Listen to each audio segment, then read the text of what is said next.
Good morning. कैसे हैं आप लोग? ठीक है, अच्छे हैं।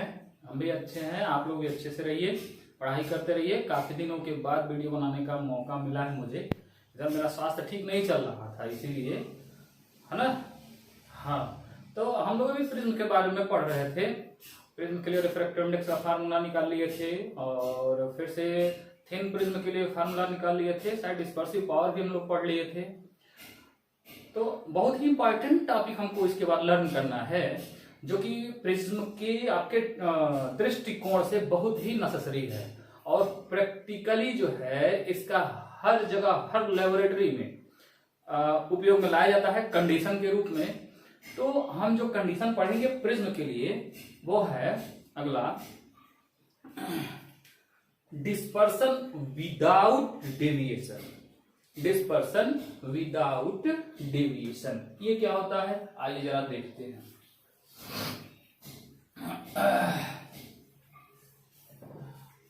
बहुत अच्छा टॉपिक है और बहुत ही महत्वपूर्ण टॉपिक है। आप जो है इसके कॉन्सेप्ट को समझते रहिएगा। जो मैं कॉन्सेप्ट बताऊंगा उसका मतलब क्या है।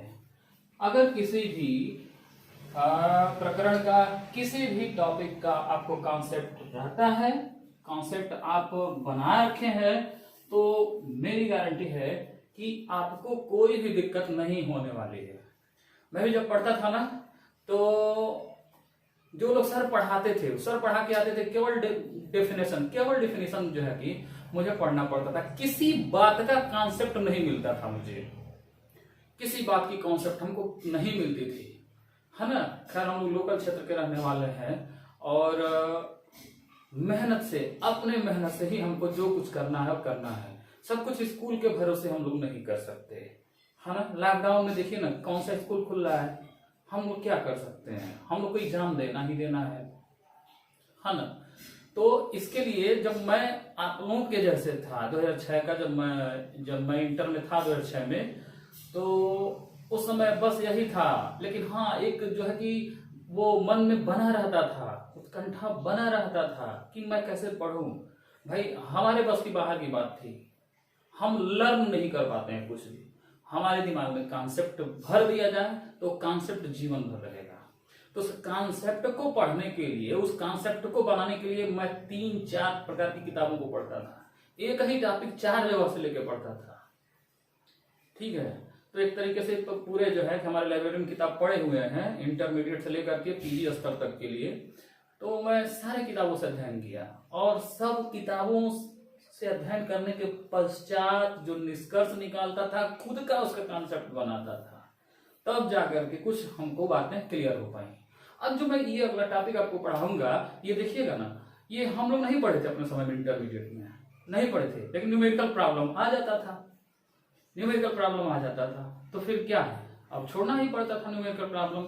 ऐसे ही था, हम लोग भी सरकारी स्कूल से पढ़े थे, पढ़ते जाओ, बस बात खत्म। एग्जाम आया, रिप्रोड्यूस कर दो कॉपी पे, बात खत्म। नंबर आया तो आया, नहीं तो जय हो। हाँ, तो dispersion without deviation. Dispersion without deviation, नाम से ही क्लियर है। यह जो टॉपिक है ना, इससे आपको क्लियर हो जाना चाहिए। डिस्पर्सन अर्थात विक्षेपण, विदाउट यानी बिना, डेविएशन, है ना, यानी बिना विचलन के विक्षेपण क्या होता है। आप जानते हैं कि एक प्रिज्म जब है, उस पर जब भी व्हाइट लाइट इंसिडेंस होगी तो उसमें दोनों प्रकार की घटनाएं पाई जाती हैं, डेविएशन भी पाया जाता है, डिस्पर्सन भी पाया जाता है ना। तो हमको जो एक केस पढ़ना है वो है एक ऐसा डिस्पर्सन पढ़ना है जिसमें डेविएशन होगा ना करे। इसका मतलब क्या भाई, एक प्रिज्म तो है, अब हम उस पर व्हाइट लाइट इंसिडेंस करेंगे तो डिस्पर्सन के साथ साथ डेविएशन होना अनिवार्य है, वो तो होगा ही होगा। लेकिन कह रहा है कि एक ऐसा डिस्पर्सन जिसमें डेविएशन ना हो, है ना। तो हम इसके लिए क्या करते हैं, इस कंडीशन को फॉलो कराने के लिए हम 2 प्रिज्म लेते हैं, ठीक है। 2 प्रिज्म लेंगे, एक जो प्रिज्म लेंगे वो क्राउन कांच का प्रिज्म होगा और दूसरा जो हम प्रिज्म लेंगे वो फ्लिंट कांच का होगा। और उन दोनों को कुछ हम इस प्रकार से रखेंगे कि पहले का जो वर्टेक्स है, ठीक है, उस वर्टेक्स के सामने दूसरे प्रिज्म का बेस आए, है ना। हाँ, दोनों प्रिज्मों को हम चिपका के रखते हैं, जस्ट कुछ ऐसे चिपका के रखते हैं, जरा देखिएगा।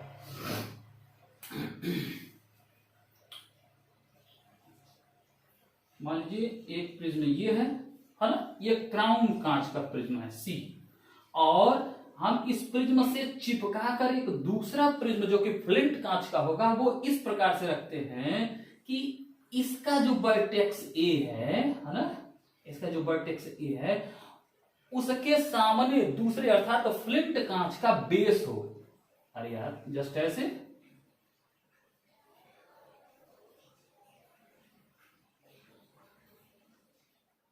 आई बात समझ में। ये पहला प्रिज्म और उससे चिपका करके एक दूसरा प्रिज्म हम रखे फ्लिंट कांच वाला, देख रहा है ना, जिसका बेस ये वाला पहले के वर्टेक्स के जस्ट सामने है।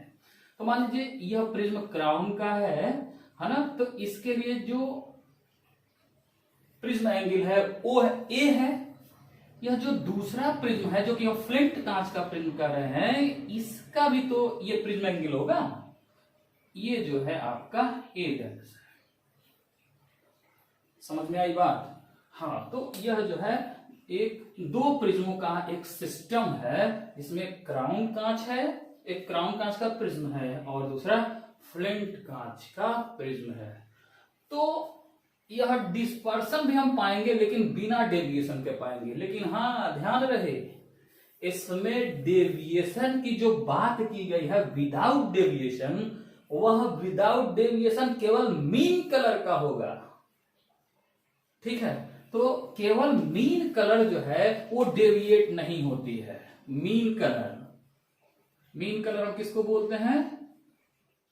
येलो लाइट हो, येलो कलर को हम मीन कलर बोलते हैं, है ना।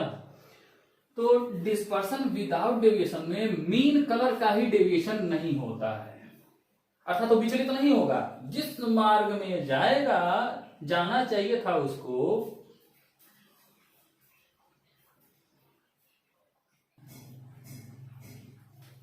हाँ, तो देखिए, तो ऐसा दो प्रिज्म का हम एक सिस्टम जो है रेडी करेंगे, जिससे डिस्पर्सन तो होगा लेकिन विदाउट डेविएशन का होगा।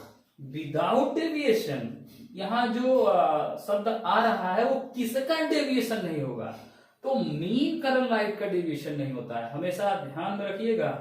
यहाँ टर्म तो कह दिया है विदाउट डेविएशन, लेकिन विदाउट डेविएशन वो किस कलर के लिए होता है? डेविएशन किस कलर में नहीं होगा? तो वह सिर्फ और सिर्फ येलो कलर का डेविएशन नहीं होगा। तो क्या होता है, जरा आइए तो यहां देखा जाए। जब भी हम यहाँ व्हाइट लाइट इंसिडेंस कराते हैं, व्हाइट लाइट प्रिज्म पर जाना तो चाहिए था इसको सीधे, लेकिन होता क्या है? होता ये है कि रेड कलर की जो लाइट होती है, रेड कलर की लाइट पहले प्रिज्म में, ठीक है, वो थोड़ा सा डिस्पर्स के साथ साथ डेविएट भी होगी, और जो दूसरी रे होगी वो वायलेट कलर की होगी।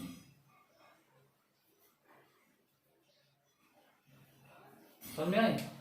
अब यह जो दोनों रेज हैं, ये रेड वाली और ये वायलेट वाली, ये बाहर निकलने से पहले अब इस प्रिज्म से गुजरते हैं, है ना। बीचों में कहीं येलो लाइट भी होगा, ध्यान रहे, है ना। इस ग्रीन वाले से हम येलो लाइट को बना रहे हैं, ये येलो लाइट होगी, येलो कलर की लाइट होगी, है ना।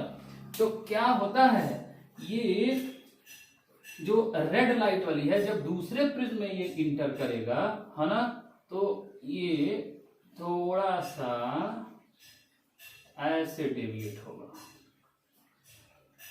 ऐसा निकल जाएगा। समझ आ रही है बात? जो ब्लू, ये वायलेट कलर की लाइट है, वो वायलेट कलर की लाइट ज्यादा डेविएट होगी। ज्यादा डेविएट होगी इसलिए ज्यादा डेविएट होगी क्योंकि इस प्रिज्म के लिए इस वायलेट कलर का रिफ्रैक्टिव इंडेक्स मैक्सिमम होगा, ज्यादा होगा, तो यह जो है ज्यादा डिविएट हो जाती है। यह फाइनल जो आपका इमर्जेंट रे है जो कि रेड कलर वाली है, और ये वायलेट कलर वाली लाइट है ना। लेकिन जो ये येलो वाली लाइट है जिसको हमने ग्रीन कलर से बनाया है, इसमें कोई डेविएशन नहीं होगा। इसमें जो है कोई डेविएशन नहीं होगा। डेविएशन नहीं होने का मतलब क्या, वह जिस मार्ग पर जाना चाहती थी उसी मार्ग पर या तो जाएगी या तो उसके जस्ट समांतर जाएगी। उसी में कहते हैं विदाउट डेविएशन, यानी जिसमें डेविएशन न हो, जीरो हो, विचलन न हो। विचलन न होने का मतलब 0 डिग्री का एंगल बनाए, है ना।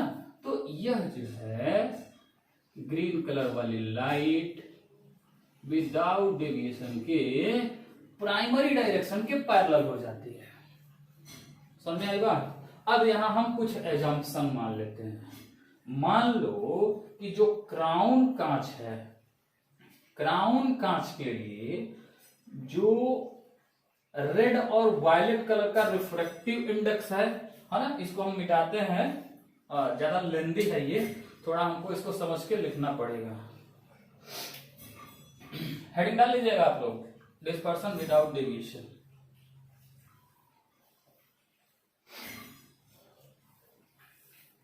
आइए, तो ये बात हमेशा याद रखिएगा, डेविएशन केवल येलो कलर की लाइट में नहीं होगा, है ना। कंडीशन जब कहेगा कि डिस्पर्सन विदाउट डेविएशन, तो किस कलर की लाइट का, येलो कलर की लाइट का। तो मान लेते हैं for crown prism, for crown prism, crown prism के लिए जो रेड कलर के लिए जो रिफ्रैक्टिव इंडेक्स है वो म्यू आर है, ठीक है।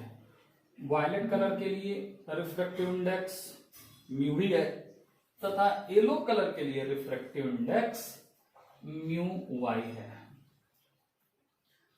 ना।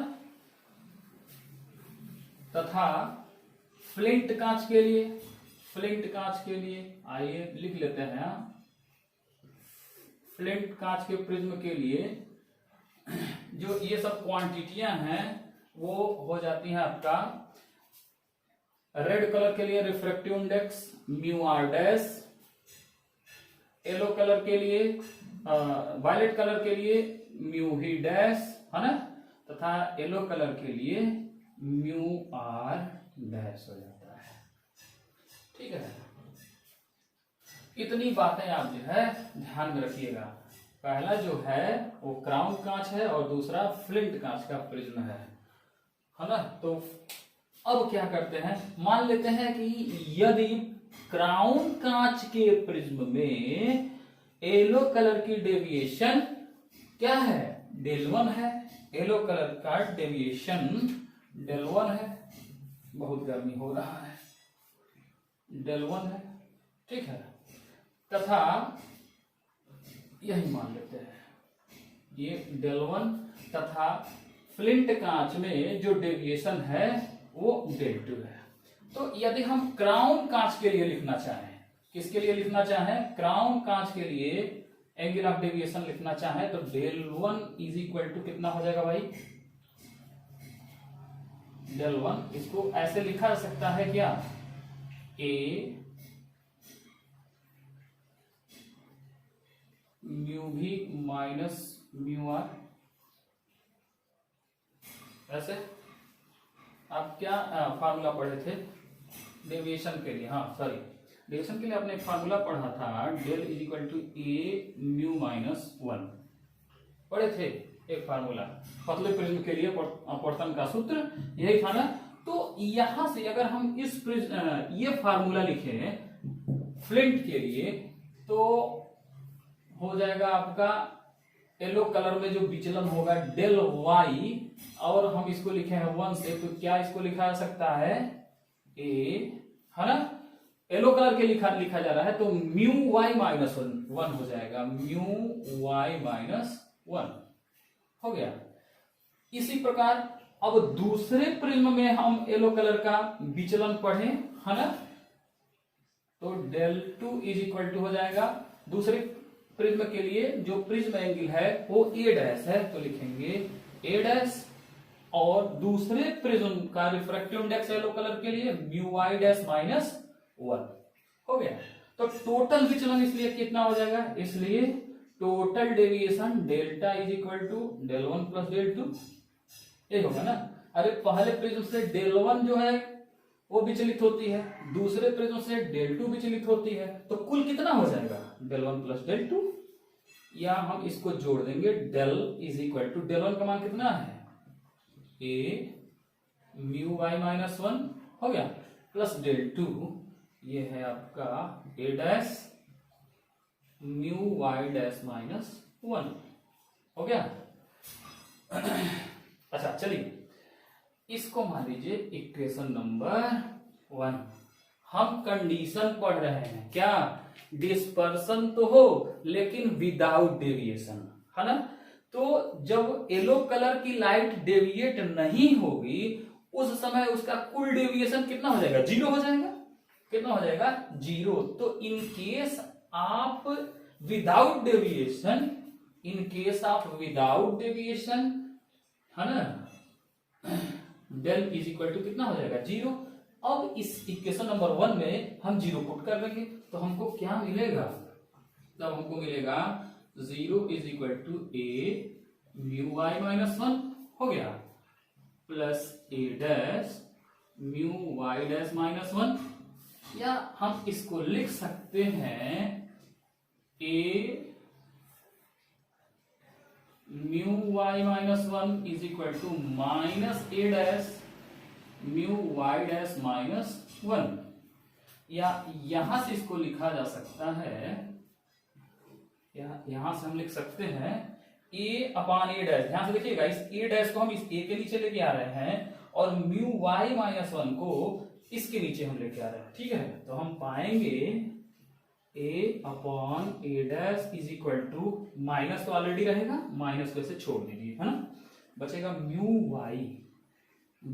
वाई डैश माइनस 1 अपॉन ये नीचे आ जाएगा, तो म्यू वाई माइनस 1, है ना। ध्यान रहे यही कंडीशन होता है, आपके प्रॉब्लम में कभी कभी पूछ देगा कि कंडीशन क्या है डिस्पर्सन विदाउट डेविएशन का, है ना, केवल विक्षेपण हो लेकिन विचलन न हो, तो उसके लिए कंडीशन क्या है आपको याद रखना होगा, a upon a dash is equal to minus के साथ mu y dash minus 1 upon mu Y minus 1। समझ में आ रहा है, जहां a क्या है, क्राउन कांच के लिए प्रिज्म एंगल है, a डैश फ्लिंट कांच के लिए प्रिज्म एंगल है ना, और म्यू वाई डैश या म्यू वाई तो आप जान ही रहे हैं, है ना। यहां जो माइनस सिंबल है ये क्या दे रहा है, माइनस सिंबल क्या दिखा रहा है, तो माइनस सिंबल ये कहता है कि जो दोनों प्रिज्म है वो दोनों प्रिज्म नेचर में उल्टे रखे गए हैं या उल्टा रखा जाना चाहिए।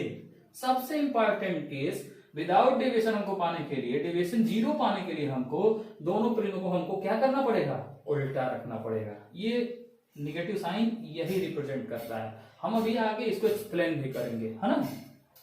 तो आप जो है लिख सकते हैं this is the condition for dispersion without deviation, है ना। आप इसका स्क्रीनशॉट ले लीजिए एक।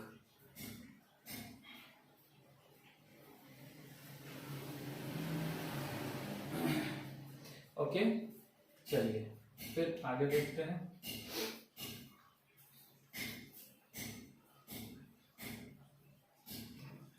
जरा ये बताइए कि अब डिस्पर्सन कितना होगा या एंगुलर डिस्पर्सन कितना होगा, टोटल एंगुलर डिस्पर्सन यदि मैं कहूं, ये तो विदाउट डेविएशन का केस मिल गया। अगर मैं कहूं एंगुलर डिस्पर्सन कितना होगा तो आप एंगुलर डिस्पर्सन कैसे निकालेंगे, थोड़ा 1 मिनट वेट करिए।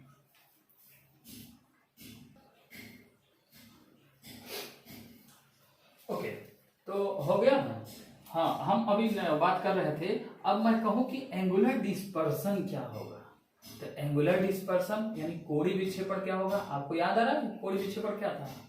कोणीय विक्षेपण को हम लोग जो है थीटा से रिप्रेजेंट किए थे और उसको हम लोग दो फॉर्म में लिखे हुए थे, है ना। डेविएशन एंगल के रूप में भी लिखे हुए थे और रिफ्रैक्टिव इंडेक्स के भी टर्म में हम लोग लिखे हुए थे। कुछ याद आ रहा है।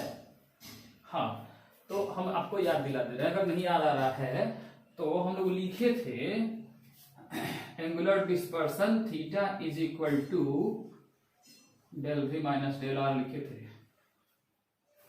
है ना। या इसको रिफ्रैक्टिव इंडेक्स के टर्म में लिखे थे हम लोग A mu V minus mu R. कुछ याद आया। तो आप ये बात जरूर ध्यान में रखे रहिएगा, है ना, ये इतना याद रखे रहिएगा।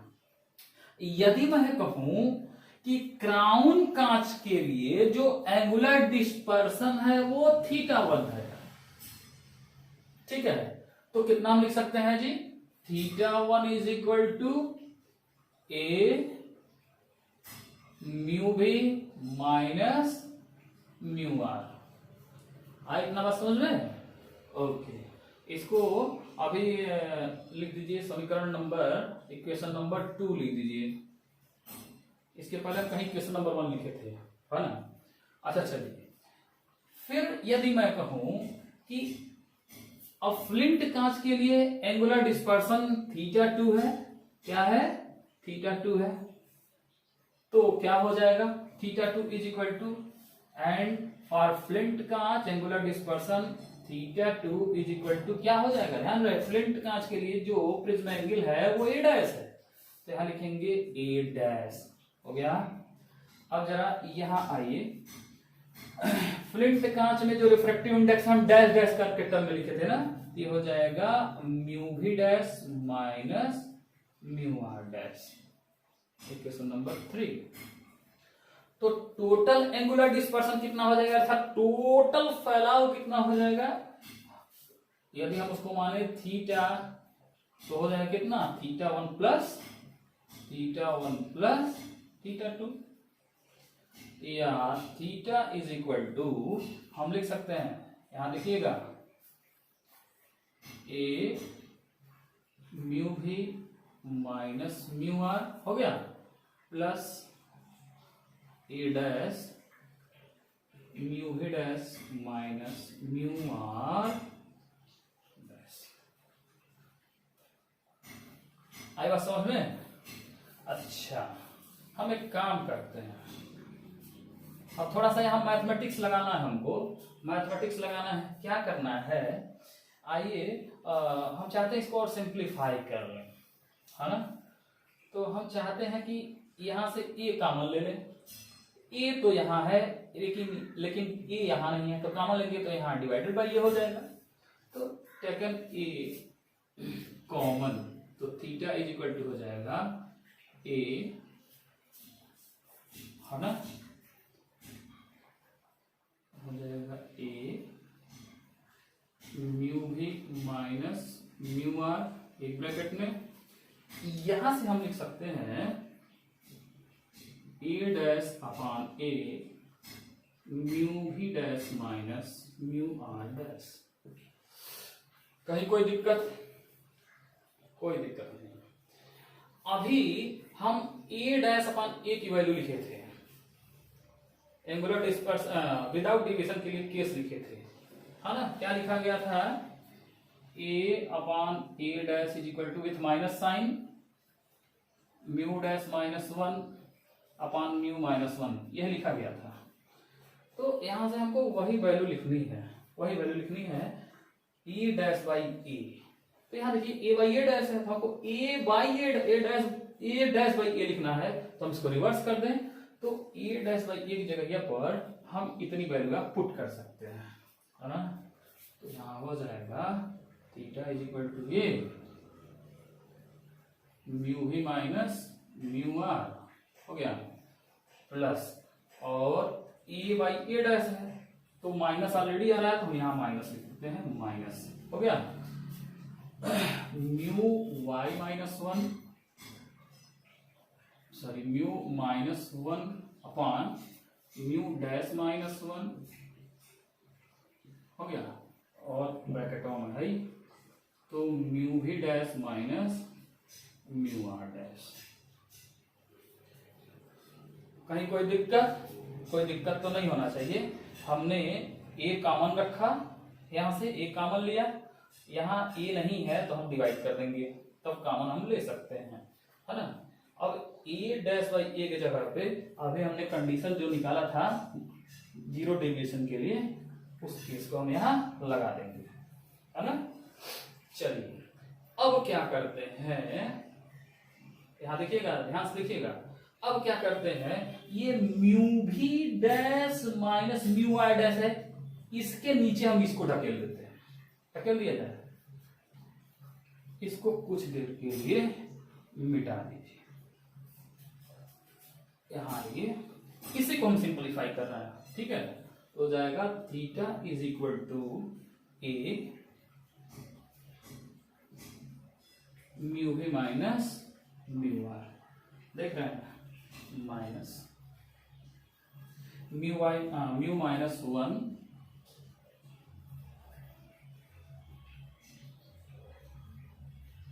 म्यू माइनस 1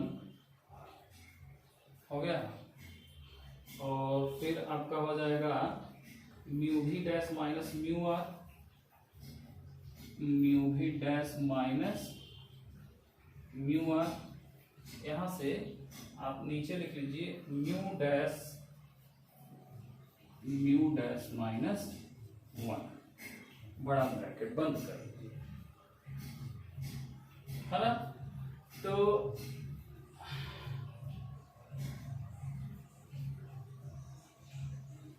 अब हमें क्या मिलेगा, एक चीज ध्यान में रखे रहिएगा आप लोग, ये जो म्यू डैश माइनस 1 है ना, ये हम कहां से लिखे थे, ये तो हम लिखे थे यहां से A dash upon A is equal to mu Y minus 1 upon mu dash Y minus 1, यहां लिखे थे ना। तो हमने y यहां छोड़ा है, तो जहां जहां y छोड़ा है वहां y आप प्रोड्यूस कर लीजिएगा, लिख लीजिएगा। ये हो जाएगा mu Y mu dash Y, है ना। फिर यहां से म्यू वाई और म्यू डैश वाई, ये प्रोड्यूस कर लीजिएगा, लिख लीजिएगा, थोड़ा सा छूट गया था, है ना। अच्छा चलिए, अगर मैं कहूं, यदि मैं कहूं कि जो क्राउन कांच का प्रिज्म है उसका डिस्पर्सिव पावर ओमेगा है, ठीक, और जो फ्लिंट कांच है उसका डिस्पर्सिव पावर ओमेगा डैश है, ठीक है। तो हम इस जगह पे ओमेगा डैश लिख सकते हैं क्या, लिखा जा सकता है, ओके। क्यों लिखा जा सकता है, क्योंकि आप जानते हैं omega is equal to mu भी minus mu R upon mu Y minus 1, ये होता है, ये हम बताए भी थे डिस्पर्सिव पावर में, तो हम उसी का उपयोग करते हैं, हम यहां लिखेंगे। तो theta is equal to A, ये हो गया आपका म्यू भी माइनस म्यू आर एक ब्रैकेट में minus mu Y minus 1 mu Y minus 1, और इसको हम लिख सकते हैं ओमेगा डैश, इसको लिख देंगे हम ओमेगा डैश, है ना। यहां लिख लीजिएगा since omega dash is equal to mu भी dash minus mu are dash upon mu Y minus 1 हो गया। अब देखिए, अब हम क्या करते हैं, म्यू वाई माइनस 1 कॉमन लेते हैं, ठीक है। हम फिर से एक बार इसको और सिंप्लीफाई करने के लिए हम चाहते हैं कि ये और सिंप्लीफाई हो जाए, यहां से म्यू वाई माइनस 1 कॉमन लेते हैं।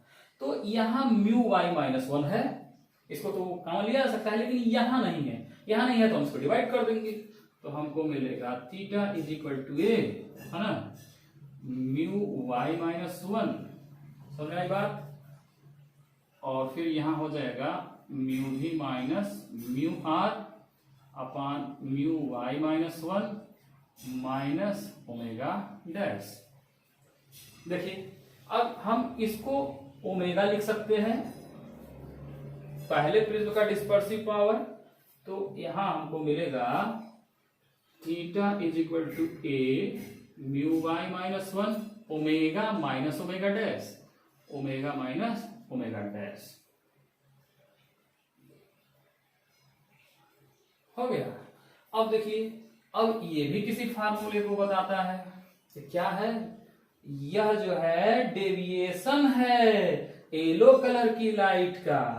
तो हम इसको लिख सकते हैं और सिंप्लीफाई करके, इसको सिंप्लीफाई करके लिख देंगे theta is equal to del Y, है ना, ओमेगा माइनस ओमेगा डैश। यह जो है टोटल एंगुलर डिस्पर्सन होगा। क्या होगा, टोटल एंगुलर डिस्पर्सन। तो हमको यहां से बहुत कुछ जानना है। अभी ये तो हम मैथमेटिक्स केवल लिखे थे, है ना, इसके पीछे फिजिक्स भी कई है, हमको फिजिक्स भी जानना है ना। आइए तो जो फिजिक्स हम जानेंगे, वो एक तो पहला हम लिख दिए थे इक्वेशन विदाउट डेविएशन वाला। एक फिजिक्स जो है हम जान लेते हैं,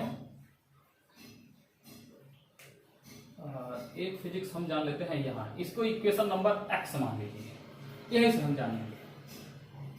ठीक है, आइए जरा देखा जाए। अगर समीकरण x को हम देखते हैं, क्या है, समीकरण x को देखते हैं, तो समीकरण x में है a mu v minus mu r minus mu y minus 1 एक ब्रैकेट में, फिर दूसरे ब्रैकेट में mu v dash minus mu r dash upon mu y dash minus 1। ये देखिए, हमने इसको ओमेगा डैश लिखा है जो कि डिस्पर्सिव पावर है। और आप जानते हैं कि जो फ्लिंट कांच होता है, फ्लिंट कांच के लिए रिफ्रैक्टिव इंडेक्स हर कलर के लिए मैक्सिमम होता है।